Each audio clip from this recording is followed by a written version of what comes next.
श्री कृष्ण। आज जानकारी लेकर आए हैं गुप्त नवरात्रि 2024। पहली गुप्त नवरात्रि 10 फरवरी 2024 से शुरू हो रही है। क्या क्या होता है गुप्त नवरात्रि में, खास करके उन साधक साधिकाओं के साथ जिनके घर में नकारात्मक ऊर्जा हो, जिनके ऊपर कोई क्रियाएं करता हो, जैसे आपके दुश्मन हैं, तांत्रिक हैं या रिश्तेदार हैं जो तांत्रिकों से क्रियाएं करवाते हैं, तो क्या अनुभव होंगे आपको। और अगर आप नवरात्रि को ना मानते हो तब भी आपके साथ क्या क्या होता है वो आज हम आपको बताते हैं कि गुप्त नवरात्रि हो, चाहे आपकी साधारण नवरात्रि हो, शारदीय नवरात्रि, चैत्र नवरात्रि, क्या होता है आपके साथ समझिए।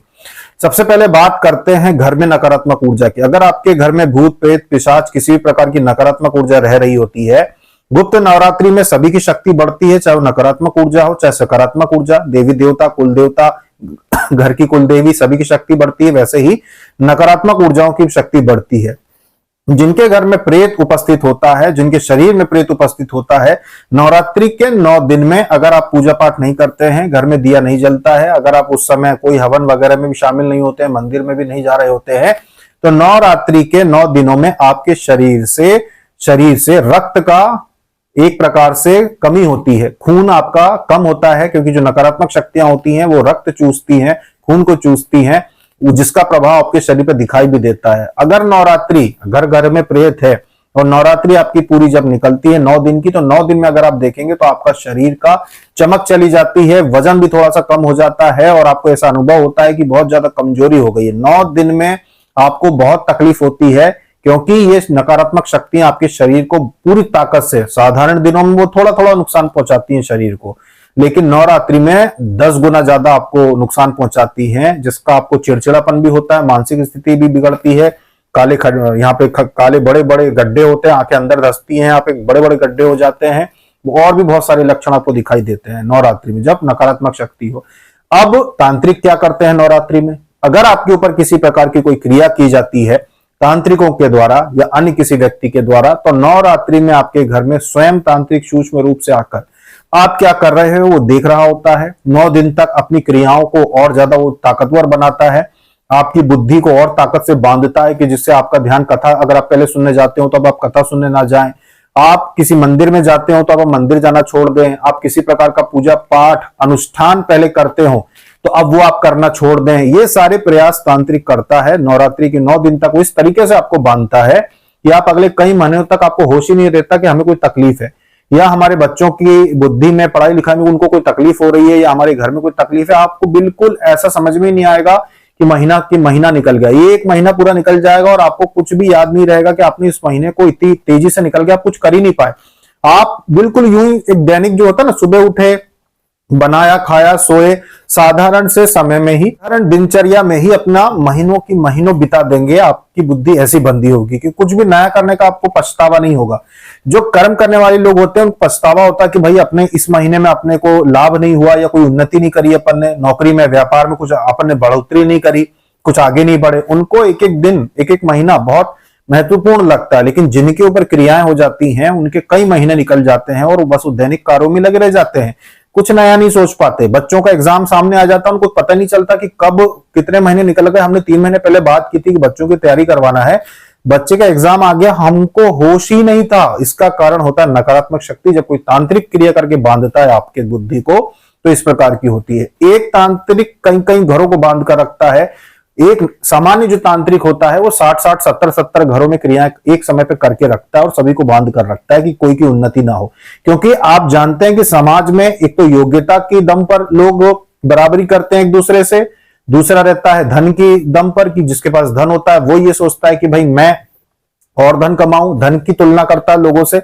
लेकिन तांत्रिक जो होते हैं या ऐसे रिश्तेदार जो कुछ कर्म नहीं करना चाहते, जो अपने योग्यता जिनमें नहीं होती, वो तंत्र क्रियाओं के द्वारा ये बराबरी करते हैं कि सामने वाला परेशान रहना चाहिए, हम कहीं ना जाएं और ये अस्पताल के चक्कर काटता रहे, हम खुश रहें पर ये परेशान होता रहे। इस प्रकार की सोच रखते हैं ऐसे लोग जो तांत्रिकों को पैसे देकर और ऐसे कर्म कराते हैं। और क्योंकि तांत्रिक खुद गलत क्रियाएं करते हैं, उनकी खुद की मन बुद्धि ऐसी बंधी हुई होती है कि उनको समझ में ही नहीं आता कि हम क्या कर रहे हैं, हम लोगों का जीवन खराब कर रहे हैं।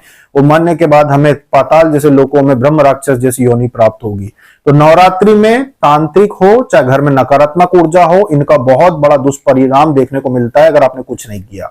इसीलिए नवरात्रि में यूं ही बैठे मत रहिए। अगर आपको ऐसे कोई भी लक्षण अपने घर में देखने को मिलते हैं कि भाई हमें भी समय का ज्ञान नहीं रहता कि 15 दिन कब निकल गया, महीना भर कब निकल गया, हमें भी बिल्कुल ध्यान नहीं होता कि हमारे चेहरे पे क्या हो रहा है, हमारी हालत क्या हो रही है, हमारा शरीर सूख रहा है या हमारे आंखों के गड्ढे बढ़ रहे हैं या हमारी बुद्धि बंदी हुई है, हम कुछ अच्छा नहीं कर पा रहे, बाहर जाना हमको पसंद नहीं हो रहा है, हम खाते हैं और बस सो जाते हैं, हमें बस और कुछ करने का मन नहीं करता, मतलब नकारात्मक ऊर्जा से बंधे हुए हो।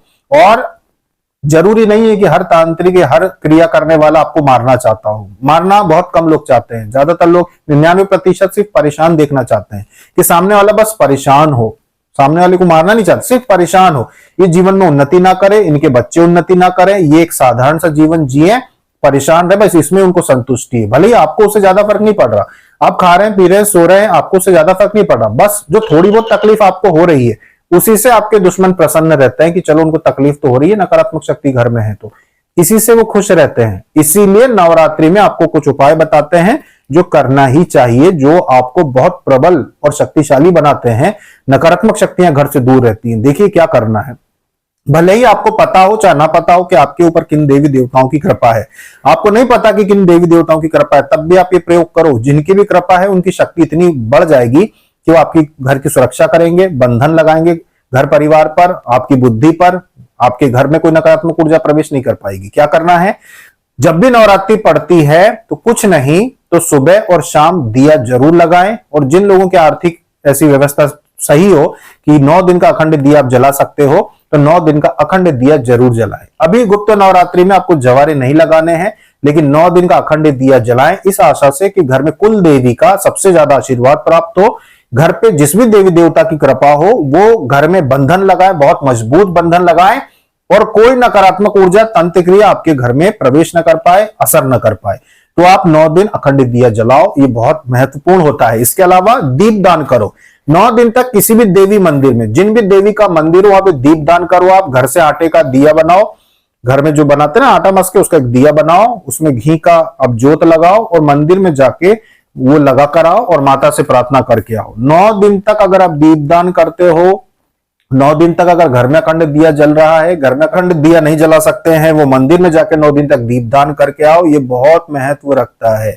इसके अलावा जो साधिकाएं घर में काम करते करते भी आनंद लेना चाहती है नवरात्रि का, आप एक और बहुत महत्वपूर्ण काम करो कि घर में आप मोबाइल में भजन लगाओ, माता रानी के भजन आप सर्च करो और माता रानी के जो भी भजन आपको अच्छे लगते हो, बहुत सारे हजारों लाखों की संख्या में भजन मिल जाते हैं, पुराने से लेकर नए, माता रानी के भजन लगाओ। खाना बनाते समय भजन चलाओ, पूजा करते समय भी आप भजन धीमे आवाज में चला सकते हो। जिस घर में नवरात्रि में भजन चलते हैं उस घर में 64 योगिनियां, घर की कुल देवी सब नृत्य करती हैं। घर की जो देवियां होती है ना, जैसे किसी के ऊपर 9 दुर्गा की कृपा है तो 9 देवियां घर में नृत्य करेंगी।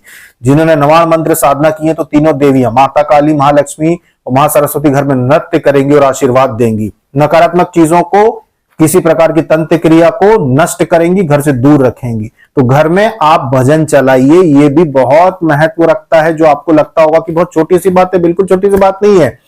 घर में मंदिर में दिया जल रहा है, मोबाइल में आपके भजन चल रहे हैं, इससे वो दिव्य शक्तियां घर में प्रवेश करती हैं, वो दिव्य शक्तियां घर में आती हैं जो इतनी ताकतवर होती हैं, इतनी शक्तिशाली होती हैं कि नकारात्मक ऊर्जा को भी भस्म कर सकती हैं और आपके घर में सारी चीजों को सकारात्मक कर सकती हैं। तो आप अगर चाहती हैं कि आपके बच्चों के ऊपर से नकारात्मक प्रभाव दूर हो, बच्चे जो है आपकी आज्ञा माने, बच्चे जो है उनको अपना भविष्य दिखाई दे, पढ़ाई पर ध्यान दे, आपके पति की, आपकी भी बुद्धि सही काम करे, तो ज्यादा कुछ करने की जरूरत नहीं है। आप ये छोटे छोटे प्रयोग कर सकते हैं। और जो साधक साधिकाएं घर में हवन करते हैं उसके लिए तो और आनंद की बात होगी, इससे बढ़िया तो कुछ हो ही नहीं सकता कि नवरात्रि में आप छोटा सा हवन करो, हलवा बनाओ, प्रतिदिन अपनी माता रानी को घर में हलवा, छोटी सी कटोरी में हलवा चढ़ाओ, बच्चों को बांट दो, अपने खुद के, ये सब काम आप कर सकते हैं। और जिन्हें हवन करना आता है वो नवरात्रि के 10 फरवरी से जो नवरात्रि आ रही, गुप्त नवरात्रि, पूरे 9 दिन छोटा सा घर में हवन कर लो, तो विश्वास मानिए कि अगली नवरात्रि आने तक किसी प्रकार की नकारात्मक ऊर्जा ना तो घर में प्रवेश करेगी और ना ही किसी तंत्र क्रिया का प्रभाव होगा, क्योंकि नवरात्रि में किए गए हवन से इतने मजबूत बंधन बनते हैं घर पे जिनको कोई तोड़ नहीं सकता। साधारण दिन में आप हवन करके प्रार्थना करते हो तो जो बंधन बनते हैं उनसे 10 गुना ज्यादा ताकत, शक्तिशाली सुरक्षा करने के लिए बंधन लग जाते हैं आपके घर पर, आपके शरीर पर नवरात्रि के हवन से। 9 दिन आप चाहें तो हवन करके प्रार्थना कर सकते हो बंधन लगाने के लिए। आप 9 दिन मंदिर में जाके दीप दान कर सकते हो, प्रार्थना कर सकते हो मंदिर में भी सुरक्षा के बंधन लगाने के लिए, तो भी लग जाते हैं। तो इस प्रकार से ये छोटे छोटे प्रयोग नवरात्रि में आप कर सकते हैं। इसके अलावा जो स्तोत्र है, मंत्र जाप है या अन्य प्रकार की साधनाएं जो नवरात्रि में करना चाहते हैं, वो फिर साधना की तो जानकारी आपको है ही कि उसका जाप कब किया जाता है, रात्रि में करना है या सुबह करना है, उसकी जानकारी फिर अलग से आपको उपलब्ध कराएंगे। ये तो नवरात्रि के कुछ प्रयोग। अभी तक के लिए इतना ही। जय श्री कृष्ण।